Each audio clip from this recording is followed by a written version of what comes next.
শুভ সকাল বন্ধুরা। এখন বাজে 8:30। মানে বাসি নাইটি পরাতেই সব কাজ সেরে এত এত জামা কাপড় কেচে আসলাম। এখনো রয়েছে জামা কাপড়, এখনো কাচবো, কারণ দেখলা তো 3-4 ব্যাগ জামা কাপড়। এগুলো কাচবো এখন, অর্ধেক কাচা হয়ে গেছে। আর এই যে মানুকে ওষুধ দিতে এসছি। মানুকে বলেছিল যে এটা থ্যালাসেমিয়া মায়েরা জেনে রাখো, যে বলেছিল যে 2-3 মাস আয়রন ওষুধটা খেলে তারপরে তা ওর হচ্ছে, আমরা যখন আগের বার এই বাড়ি আসলাম 3 মাস বাড়িতে তো ছিলাম, প্রায় 3 মাসের কাছাকাছি। তা ওর হচ্ছে আয়রন ছিল 7,000, আর এখন আয়রনটা ওর 5,000 হয়েছে, মানে আরও কমাতে হবে। তা ওষুধ আবার 3 মাসের ডেসিরক্সটা দিয়েছে। তাই এই যে, আর প্রত্যেকটা থ্যালাসেমিয়া মায়েদেরই বলবো যে আয়রন জাতীয় জিনিসটা এখন খাওয়াবে না, এখন খাইও না। যাদের প্রতিনিয়ত ব্লাড লাগছে আয়রন, মানুষ দেখো ওর বিএমটির সময় 10,000 না 7,000 এরকম ছিল। যাই হোক, 7,000 বাড়ি আসার সময়ও 7,000 ছিল। তারপরে এবার গিয়ে টেস্ট করে দেখি 5,000, 2,000 কমেছে আয়রনটা। তা আবার আবার 3 মাসের দিয়ে দিয়েছে, আমাদের তো 3 মাসের ডেট দিয়েছে, তা 3 মাসের ওষুধ দিয়ে দিয়েছে আবার। তা এই আজকের থেকে কন্টিনিউ আবার আয়রন ওষুধটা, আর ওর যে সকালবেলা খাওয়ার পরে যে ওষুধগুলো সব দেখাবো। এখনও তো ব্যাগ খুলিনি। ওর যে সকালে খাওয়ার পরে যে ওষুধগুলো ছিল সেইগুলো বন্ধ হয়ে গেছে রাত্রে খাওয়ার পরে। আর কী কী ওষুধ চলছে সবটাই তোমাদের, বনমিউটাইসপ্লেটের পরে কী কী এখন ওষুধ চলছে সবটাই তোমাদেরকে ভিডিওর মধ্যে বলবো, সন্ধেবেলা বলবো। ব্যাগগুলো এখনও ঘরেই আনিনি, সব স্যানিটাইজার করতে হবে, আর সব ধোবো তো ব্যাগ ট্যাগের জন্যই এখনও ঘরে আনিনি কিচ্ছু, সব বারান্দায় রয়েছে। যাই ওষুধটা দিয়ে দেখো, আরও মানে এত জামা কাপড় কেচেছি, আরও রয়েছে, আরও কাচতে হবে। তো ওর হচ্ছে শরীরটা খুব ক্লান্ত, তো এর জন্য ওকে ডাকেনি। 8:30 বাজে, যে ঘুমাক, যখন ইচ্ছা তখন ঘুমাবে। আর হচ্ছে সবাই বলছে এখন 2-3 দিন পড়াশোনার চাপ অত দিও না, মাত্র এসে 2-3 দিন রেস্ট করুক একটু ঘরে, কারণ আমরা গিয়েও রেস্ট করতে পারিনি। ও একটু ঘুমাক, আর ঘরে পড়াশোনা করুক, পড়াগুলো কমপ্লিট করলে তারপরে সব স্যারদের ফোন করব পড়তে আসার জন্যে, এই আর কি। তাহলে যাই, আবার এই ওরে ওষুধটা দিয়ে তারপরে হচ্ছে আবার কাজ করতে। একবার কাজ করতে করতে চলো তোমাদের সাথে একটু অন ক্যামেরায় কথা বলেও আসলাম। আর বাদবাকি যেগুলো আছে সেগুলো একবারে ধুয়ে পরিষ্কার করে যা কাজ আছে স্নান করে নেব। মানুর বাপি চলে গেছে বাজারে একটু বাজার করতে, কারণ কালকে এসে না, কালকে তো রং খেলা গেল বাড়ি আসার পরে। এবার সেরকম তো বাজারের দোকান খোলা ছিল না, এর জন্য ও কিন্তু আগের দিনকে চিকেন এনেছিল, আর সেরকমভাবে বাজার করেনি। তা আমি এগুলো ভিজাতে ভিজাতে ওর বাপি চলে এসছে। তা বললো লাল শাক এনেছি। আর বিএমটির পর থেকে আমরা কিন্তু শাক খাইনি, কারণ বলেছিল 3 মাস শাক খেতে হবে না, মানে 100 দিন, বিএমটির 100 দিন, কারণ শাকে তাড়াতাড়ি পোকা ধরে আর শাকে হচ্ছে মাটি থাকে, এই কারণে। আর কিছু কিছু সবজি খেতে না করেছিল। তা আমি যাতে মানুর ভালোর জন্য আমি বলেছিলাম যে আমাদেরকে শাক খেতে না করেছে। এবার মানু তো এইবার ডাক্তার দেখাতে গিয়ে বলছে, স্যার আমি কি শাক, ও তো ইংলিশে বলেছে বেগুন সিম, যে আমি খেতে পারবো নাকি। ডাক্তার বলছে তুমি সব খেতে পারবে। তা আজকে প্রায় আমাদের বাড়িতে 8-9 মাস পরে শাক আসলো। তা হচ্ছে আমি শাকটা বেছে দিলাম। আমি ওর বাপিকে বললাম তুমি আজকে একটু রান্না করো না, আমি হচ্ছে নিজের হাতে রান্না করতে করতে আমার আর ভালো লাগে না, আমি একটু বাড়ির মানে ঘরটা সেইভাবে পরিষ্কার করি। তোমরা তো দেখেছো আমরা সেনজুরে কীভাবে পরিষ্কার ভাবে ছিলাম। এই ধুলোটায় দেখো, টিনে এত পরিমাণে ধুলো পড়েছে, আমাদের রাস্তার পাশে বাড়ি, 3-4 দিন বাড়িতে ছিলাম না।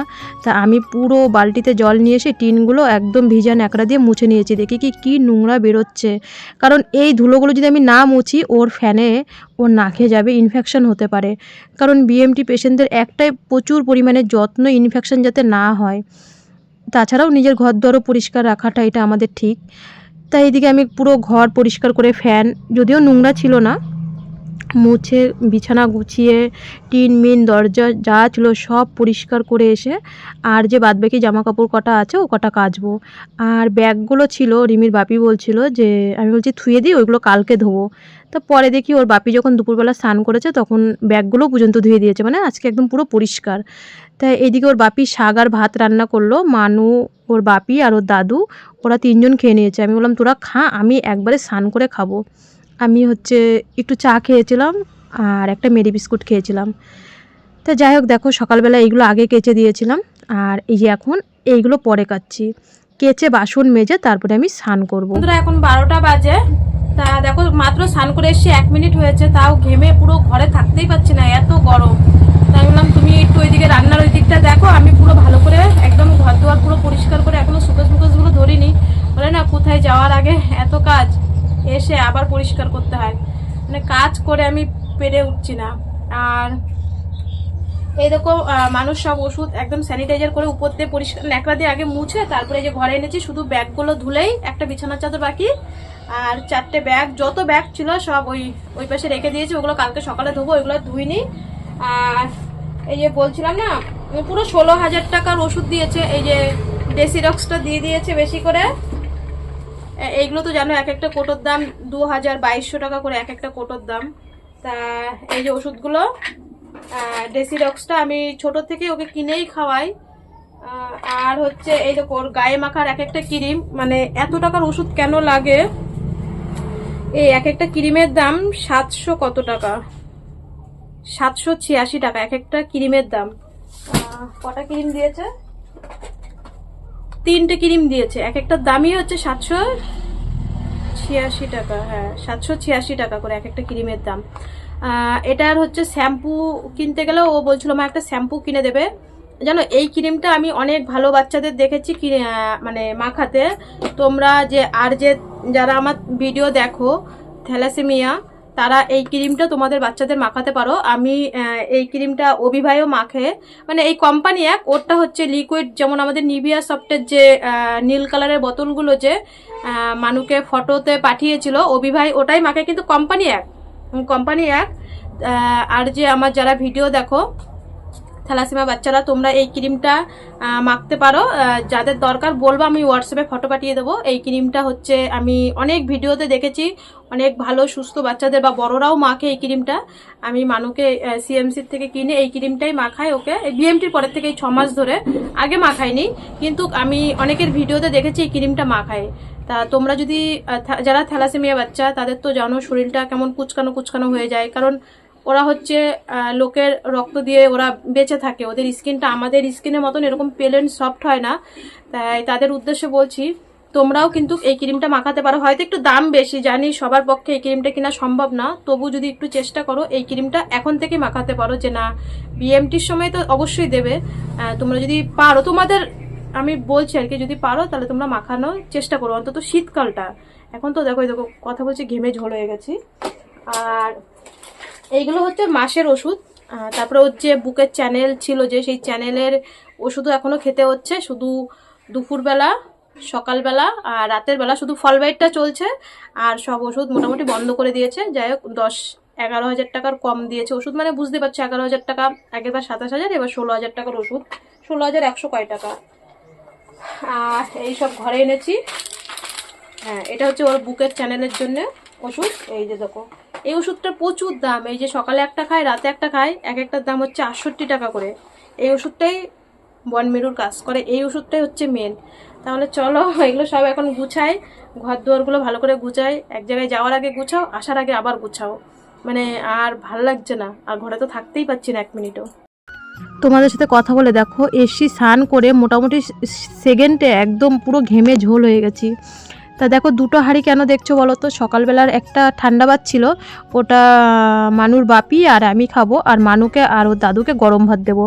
তা মানুকে ভাত দিয়ে দিলাম, তারপরে বাবা আর হচ্ছে মানুর বাপি আসলো, সবার জন্য ভাত বাড়লাম, খেয়ে দিয়ে তারপরে আর কোনো ভিডিও করিনি, কারণ এত গরম। মানুকে নিচে বিছানা করে দিয়েছি, আর এই এখন প্রায় 5:30 বাজে, এখন ঘর উঠান ঝাড় দেবো, জামা কাপড় যা আছে সব তুলবো, হাত মুখ ধুয়ে তারপরে তোমাদের সাথে লাস্টে অন ক্যামেরায় কিছু বলবো। আর এই যে হচ্ছে মানে বাসন তো আগেই মেজে ফেলেছি, তা উঠান আর ঘরটা ঝাড় দিয়ে দেখো কত জামা কাপড়, মানে 2-3 দিনের জন্য গেছি তাও জামা কাপড়। আর জানি না কেন আমাদের বাড়িতে এত প্রত্যেক দিন জামা কাপড় কাচি তাও জামা কাপড় হয়ে যায়। তো দেখছি কিছু কিছু ওর বাপি যেগুলো দুপুরবেলা ধুয়েছে সেগুলো দেখছি কিছু কিছু ভিজা, তা আমি বলছি কি যে ভিজেগুলো থাক আর হচ্ছে শুকনোগুলো তুলে ফেলি। তা এই যে মানু একটু বিকালবেলা বাড়িতে উঠানে হাঁটাহাঁটি করছিল, কারণ বিনিতাদের বাড়ি কাজ কালকে, তা বিনিতা আরও উঠানে একটু গল্প করছিল, আমি ঘরে জামা কাপড়গুলো গুছাচ্ছিলাম। বিনিতা বাড়ি চলে গেছে আর মানু ঘরে চলে এসছে। তা আমি বললাম একবারে মানু হাত পা ধুয়ে আয়, তা ও একবারে হাত পা ধুয়ে এসছে ঘরে, উঠানেই হাঁটাহাঁটি করছিল আর আমি সব গুছাচ্ছিলাম। এই চুড়িদারটা তো তোমরা জানো হায়দ্রাবাদে দিদি দিয়েছে, আমার সত্যি ভীষণ পছন্দ হয়েছে, সবাই বলে যে চুড়িদারটা সত্যি খুব ভালো হয়েছে, আর একদম পুরো পিওর সুতির চুড়িদারটা যে ছিল। তা এত জামা কাপড় আমি বলছি কি মানু আজকে কখন গোছাবো। তারপরে আমাদের আগের জামা কাপড় ছিল, আমার ঘরের শাড়ি ছিল। বন্ধুরা মোটামুটি সব জামা কাপড় গোছানো হয়ে গেছে, সবই পুরো গোছানো কমপ্লিট। এখন প্রায় 9টা বেজে গেছে। তার মধ্যে ব্যাপার ছিল কোনো ভিডিও করতে পারিনি, দেখো মাথাটাও আসলাতে পারিনি ঠিক করে। অনেকেই ফোন করেছিল আমরা বাড়ি এসি কি ব্যাপার ট্যাপার, সবাই তার ভিডিও দেখে না, যাই হোক অনেকেই ফোন করেছিল একটু দরকারে। আবার আমিও আমার মায়ের সাথে অনেক দিন পরে যেন সত্যি কথা বলতে এত মানে মানুষকে নিয়ে এত ব্যস্ত থাকি, চেষ্টা করি সব কিছু ওকে মানে দেওয়ার চেষ্টা করি, মানে টাইম বলো পড়াশোনা বলো চেষ্টা করছি, জানি না পারবো কি না পারবো। তা আমার মায়ের সাথে একটু ফোনে কথা বলছিলাম, কারণ ওই ভেলোরে যাওয়ার পরের থেকে ভালো মন্দ কালকে বাড়ি এসে শুধু দাদাকে ফোন করে বলে দিয়েছি যে বাড়ি পৌঁছে গেছি, মাকে বলে দিস বা বৌদিদের বলে দিস, এই কথাই বদ্দাকে ফোন করে বলে দিয়েছিলাম, বলছিল ঠিক আছে। তারপরে আর মায়ের সাথে আমি কথা বলতে পারিনি। আর মানু হচ্ছে চাউমিন করেছিল, তোমাদেরকে আর দেখায়ও নি, সেই চাউমিন পুরো সিদ্ধ হয়ে গেছিলো। ও তারপরে ঐশীর মা খড়গপুরের থেকেও ফোন করেছিল, বোনের সাথে কথা বলছিলাম, আমরা যাব একসাথে, টিকিট মিকিট কাটার ব্যাপারে আমরা ফোনে কথা বলছিলাম। তা আর ভিডিও টিডিও সেরকম করতে পারিনি। তা এখন হচ্ছে আলু সিদ্ধ বেগুন ভাজা রান্না হয়েছে। ও আর একটা কথা, মানুকে সব খেতে বলেছে। দেখো আমি ওকে বিএমটির সময় বলেছিল 3 মাস মানে 2.5 মাস 100 দিন হচ্ছে ও সিম বেগুন খেতে পারবে না। আমি সেটা ইচ্ছা করেই বলেছি অনেক দিন, কারণ ও তো বুকে চ্যানেল করা ছিল। এবার হচ্ছে আমরা সিম বেগুন শাক খাইনি, আজকে লাল শাক। এবার ডাক্তার তো ওকে পুরো একদম অন ক্যামেরায় তোমরা শুনেছো, আর আমি ভিডিওতে দেবো সামনে, যে সব খেতে পারবে। তাই আজকে লাল শাক হয়েছিল, আর হচ্ছে এখন বেগুন ভাজা। প্রায় আমরা 6-7 মাস হয়ে গেছে বেগুন খাই না, আর ওর আলু সিদ্ধ ঘি বেগুন ভাজা ওর সব থেকে প্রিয় মানে ফেভারিট খাবার। এখন দেখবে আমি ভিডিওতে দেখাবো। তা আলু সিদ্ধ আর বেগুন ভাজা হয়েছে। আর এটার মধ্যে মানুর ড্রেস আছে ওর, তোমাদেরকে এখন দেখাবো না। ওর বাপির মালিক হচ্ছে প্রত্যেক বছর, কেউ দিক না দিক, ওর বাপির মালিক হচ্ছে প্রত্যেক বছর জন্মদিনে, যখন আমরা ব্যাঙ্গালোরে থাকতাম তখন 5,000-6,000 টাকা ওকে জন্মদিনে দিত মালিকের বউ। তা ও হচ্ছে আন্টি ডাকতো, আর ওর দিদিও দিত, মালিকের মেয়ে তো বড় সফটওয়্যার ইঞ্জিনিয়ার। তা মালিক হচ্ছে একটা জামা যেটা পরে এসছে আসার সময়, ওটা হচ্ছে মালিক পাঠিয়েছে। আর এটার মধ্যে বাক্স করা ছিল, এখন তোমাদেরকে দেখাবো না, অবশ্য ছেলেদের জামা প্যান্ট তা যেমন দিয়েছে অবশ্যই পরবে, ছেলেদের হোক বা ও তো এখন এমনি শার্ট আর প্যান্ট পরে বেশি। তা তোমাদের এটাই বললাম, এখন দেখাবো না, ওর বার্থডে যখন আসবে তখন দেখাবো ছেলেদের প্যান্ট আর জামা। তা যেমন দিয়েছে সেমনই পরবে, যে যেরকম ভালোবেসে দেয় সেটাই পরবে। আর হচ্ছে এই যে এর মধ্যে সিএমসির থেকে যে আরিফা ম্যাম গিফট দিল সেটাও আছে। আমি বলছি ম্যাম গিফটটা তুলে রাখো, তাই সব গুছানোর পরে শুধু এটাই দেখালাম। এটার মধ্যে রয়েছে, বাক্সটা ফেলে দিয়েছি, বাক্স তো আর আনা যায় না, জামা প্যান্টের বাক্স, এমনি ব্যাগ ভার হয়ে গেছিলো। তা ছেলেদের জামা প্যান্ট। যাই হোক চলো, আলু সিদ্ধার বেগুন ভাজা মানে রান্না হয়েছে। আর ও বলছিল মা আজকে প্রায় আমরা 7 মাস পরে বেগুন ভাজা খাচ্ছি। তাই যে বেশি, 7 মাসেরও বেশি। যখন ওর ফার্স্ট অপারেশন, সেকেন্ড অপারেশন হলো নাক, তাই না বাবা, তখন থেকে প্রায় বেগুন ভাজা বেশি, প্রায় 8-9 মাস হয়ে গেছে আমরা বেগুন কিছুই খাই না, মানে সেরকম শাকসবজি খাই না। তাই আজকে ওর বাপি বাজার থেকে বেগুন এনেছিল, তাই এখন রাত্রিবেলা ভাজলাম। তাহলে চলো ঘরটা গুছিয়ে কমপ্লিট করলাম। আর হ্যাঁ বা হ্যাঁ দেখো বলতে বলতে আলু সিদ্ধ ঘি ভাত, আমি তো ঘি খাই না, ঘি গরম মশলা আমি খেতে পারি না, এগুলো আমার ভালো লাগে না। তা মানুর বাপি আর মানু ও ঘি নিয়ে নিল, বলছে আর আমারটা আলাদা, এতটা ভাত এনেছে আমার পাতে, আমি এতটা খাবো না। তা বলছে না খেলে তুমি বাটিতে তুলে রেখো, আমার জন্য পেঁয়াজ দিয়েছে, কারণ আমি বলছি আমি তেল লঙ্কা দিয়ে খাবো। চলো বন্ধুরা তাহলে আজকে এই পর্যন্ত।